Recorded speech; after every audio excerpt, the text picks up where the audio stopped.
I am a water droplet. All I have ever known is being a part of the ocean.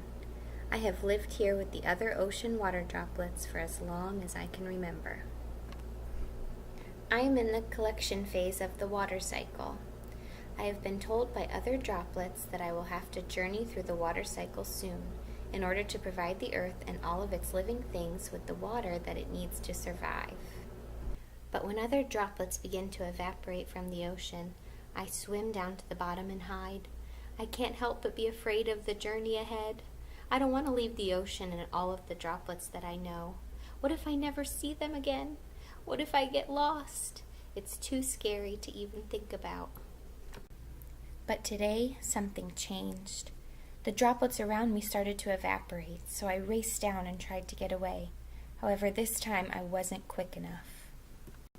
I started to feel funny, like my whole body was buzzing and weightless.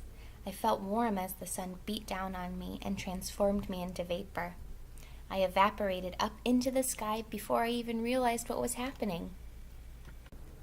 This was much more exciting than I imagined.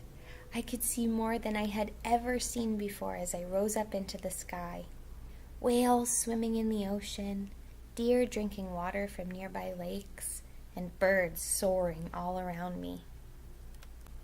As I continued my ascent into the sky, I felt the air around me grow colder. I started to feel strange again. The now familiar buzzing began as I entered into a new phase of the water cycle. This is what we call condensation.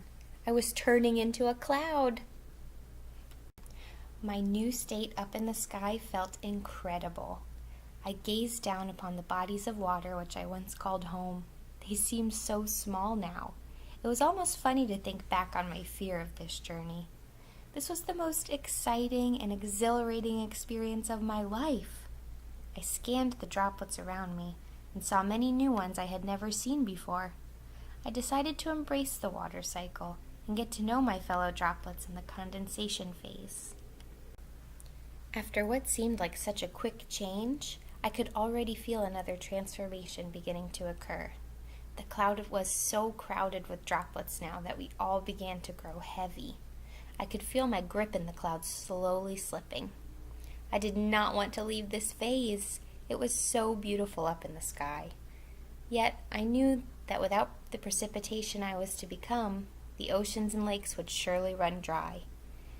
Then what would happen to those beautiful animals that relied on collection water in order to live? It was my time to move on. I suddenly slipped and began crashing back toward the earth faster than I could even catch my breath. As I descended, I thought about the water cycle and what I had learned along the way. It seemed so scary to me before, but now I couldn't wait until the next evaporation when I could begin the process again.